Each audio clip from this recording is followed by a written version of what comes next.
Alright, today I'm going to show you guys how to make restored drums. I've done a lot of restoring on drums, and I'm going to show you guys how to make some toms go from looking like that, it's horrible, peeling, rust, stripped down, into something like this. This one I just did, the exact set as those, looked just like that. And these ones, I restored these. They were just as bad, but they were black. They were wrapped in black. Restored all those. Looks brand new, flat black. So the first step in here is, I actually bought these drums off Craigslist for cheap, 30 bucks for 5 drums, and it was an amazing deal.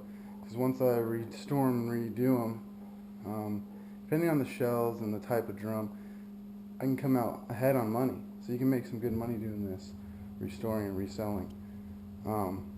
But right now what I'm going to do is I'm going to take off all the hardware. So let me get to that right now. So now I have the head off. Everyone should all know how to do that. That's why I didn't really show it. Drum key and take the hardware off. This is an older drum. These are older vintage style drums. So you have that. Next step we're going to take all the hardware off. All these right here. And shouldn't be too hard. The leg stands. I usually put them in bags like this, numbered. This is for that tom that was shown earlier. This is all stripped down.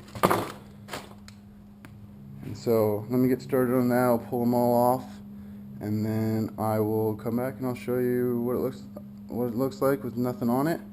And then I'll show you how to peel this off, which is already coming off. You gotta be careful because you might peel off the wood, because these are vintage shells. So, all right, let me get to it. All right, here we are. We have it all stripped down just to the wrap, and I'm going to show you guys how to unwrap it without ruining anything. It's not really that hard, actually. The hardest part will be right here where there's glue on this side, glue on this side, and glue right down the wrap. So let me set this camera down somewhere where you can see. And I usually use a tool like this. I just go in there, break it down,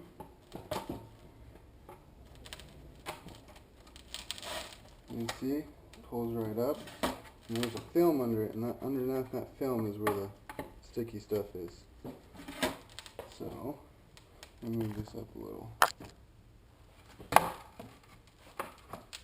So I just go in, slowly peel it off.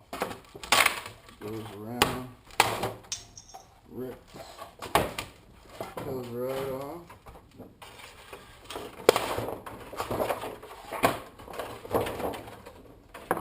See, now we're going to get to this point. I'll use a razor blade.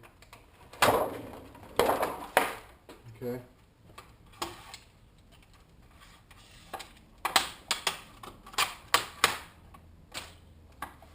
So now we're basically stuck with this and this.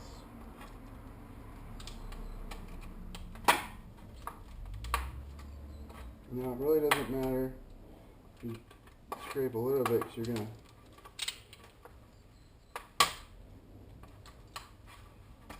sand it down anyway.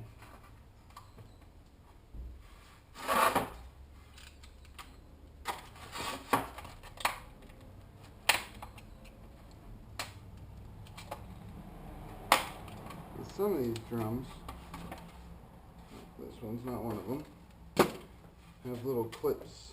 These just pop right out. That doesn't seem to be the case for this one. But just put that in there, falls right out. Sometimes they can be a bigger pain than what they are, than what this one was.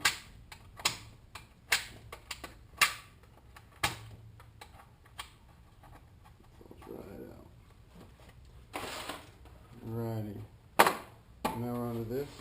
also helps when I do work, swivel. That way I can, it's up, swivels around. That's what fell, is that piece of wood for the 16 inch because it's not big enough for the chair. So, peeler. Now the blue stuff's going to come off fairly easy. It's going to be it's a pain.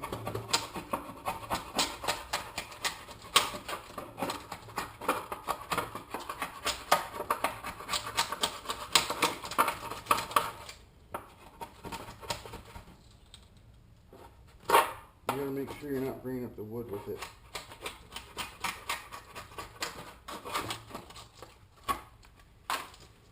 So then you're down to this stuff, foil.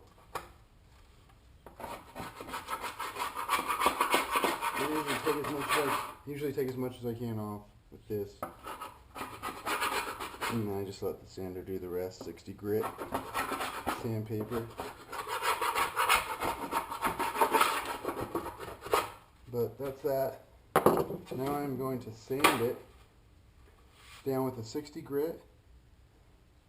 Wipe it off with a wet towel, not a damp wet towel, a damp towel, so all the sand comes off and all the dust off of it. Then I'm going to re-sand it with another finer grit sandpaper, and I will tell you what that grit is when I get to it. But I'm going to do that now, and I'll let you see.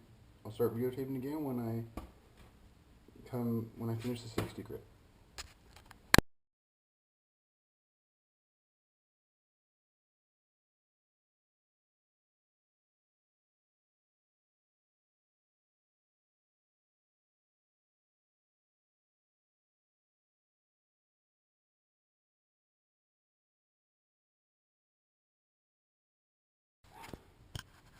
Alright, so here it is. That's with 60 grit.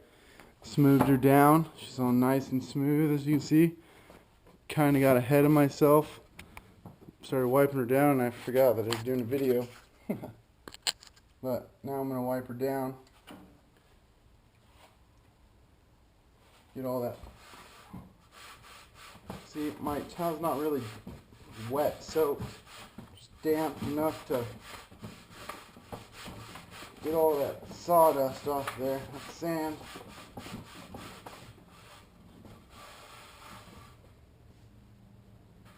Now she's smooth as a whistle.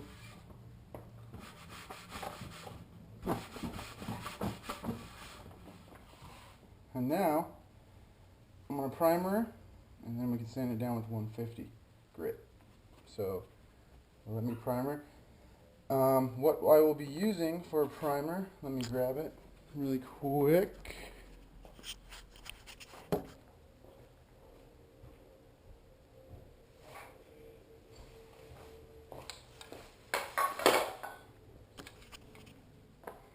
Krylon primer. The Rudy Brown, because I'm doing flat black, so that's what I use to prime it. What's good about the priming, you can just spin it around and stay in one spot. So I'm going to prime it right now.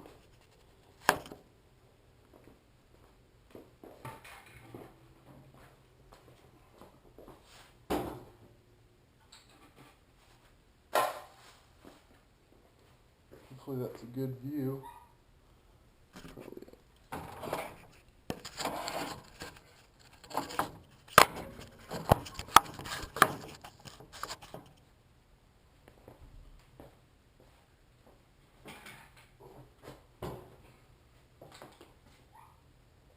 There you go, Tim.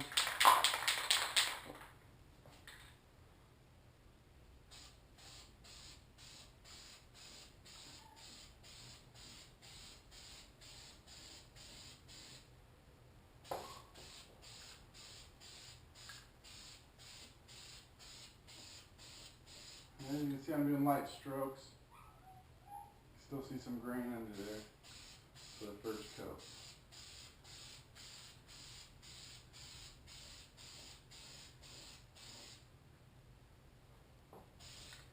So that spins with a nice spin.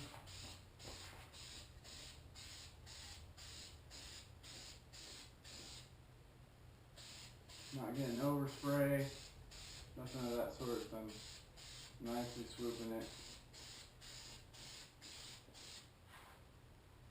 And then when I get to come to the end where I started, since it's so light of a coat, the paint should be fairly dry enough to swoop over it with one more coat to where you won't really be able to see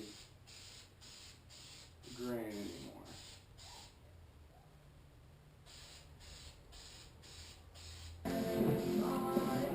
So I accidentally started painting without the camera, so that's why it's a little black right there. But recording now, so I'm gonna finish her up, give her another coat, let it dry, give her another coat. Coating it with this flat black Krylon, and then what I found that works the best, going back over it with Krylon Dual, another paint and primer. So it's a primer on top of the base. It just makes it look a lot better. All those if you had cracks or anything, it fills it again, making it smooth. And so I will do this, about 3 coats, let it dry, 2-3 coats of this, let it dry, put the hardware back on. But before I put the hardware back on, I'll show you a nice way to reshine up all that rusty hardware, if you have rusty hardware, if you have any nicks. So here we are, just finished the flat black. You can see the grain in there. It's nice.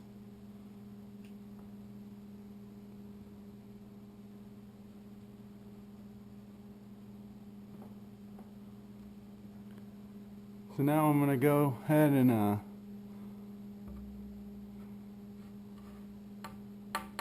still a little tacky. I might let it dry another tad, but I just had to show you guys. I'm going to go ahead and paint it with the primer in about give it another 5 minutes. Paint it with the Dual primer. And then I'll re-videotape, let you see how the finishing product looked. And then we'll put the hardware on. I'll let you guys see that. And then I'll let you see it done completely. I hope you like it. Alright, here it is. Okay, so I just painted this. It's just got done getting wet. So while that's drying, I'm going to show you how I shine up the hardware.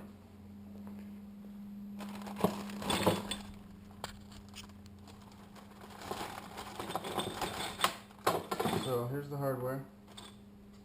Grab some steel wool, works wonders. As you can see, it's all, can't get that off, it's like rust, dirt, grime. I'll unscrew this because it's cleaned it properly. There's all that crap that won't come off. Take this, run it across there nice and hard. It won't scratch it. Just resurfacing all that chrome. Look at that. That's the finished product. In total, that right there took me 3 hours, start to finish. So that's a 16-inch, it's pretty big. So you could expect if you do a bass drum, I did my 22-inch bass drum, the stripes, that took like 4 hours or more, 4.5. And a 12 and a 13 probably take about 12, hour and a half, 13, 2 hours. Just because it has less hardware and more hardware the higher you go up. So that's it. That's the final product, and that's how you make a freaking crafty looking low tom, floor tom look like a brand new flat black one. Hope you enjoyed this tutorial on how to restore drums. Thank you.